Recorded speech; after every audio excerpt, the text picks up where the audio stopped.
नागपूर हिंसा प्रकरणातला मास्टरमाइंड मानला जाणाऱ्या फहीम शमीम खान याच्या नागपुरातील संजय बाग कॉलनी या स्थित एक 2 मजल्याचं घर आहे, त्याला तोडण्याचं काम जे आहे ते नागपूर महानगरपालिकेच्या वतीने सुरू झालेलं आहे। आपण बघू शकतो या ठिकाणी 2 JCBची मदत घेण्यात येत आहे। मोठा पोलीस बंदोबस्त नागपुरातील संजय बाग कॉलनी स्थित याच मोहम्मद फहीम शमीम खान जो आहे त्याच्या घरासमोर दिसतो आहे।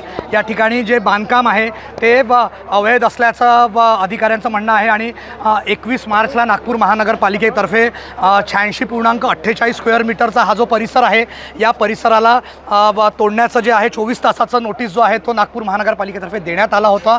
आपण बघू शकता या ठिकाणी महावितरणचे अधिकारी जे आहे ते या ठिकाणी जे लाईट आहे ती कापण्याचं काम करतायत। आपण यामध्ये JCB बघू शकतो आहे।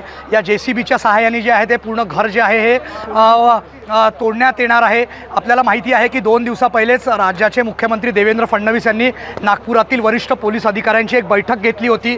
त्यानंतर एका पत्रकार परिषदेत देवेंद्र फडणवीस यांनी स्पष्ट केलं होतं की वेळ पडला तर जे हिंसा करणारे आहे यांच्या विरोधात जे आहे ते त्यांच्यावर बुलडोजरची कारवाईसुद्धा करण्यात येईल आणि तशीच कारवाई जी आहे ती आज जे आहे ते नागपुरातील संजय बाग कॉलनी स्थित नागपूर हिंसेचा मास्टरमाइंड मानला जाणारा फहीम शमीम खान याच्या घरावर होताना आपल्याला यावेळी बघायला मिळते आहे। नागपूर महानगरपालिकेचा अतिक्रमण विभाग असो, अग्निशमन विभाग असो, महावितरणचे अधिकारी असो, नागपूर पोलीस, नागपूर ग्रामीण, SRPFचे पोलीस, मोठा पोलीस बंदोबस्त या ठिकाणी जे आहे ते फहीम खान याचा घरासमोर तैनात करण्यात आलेले आहे।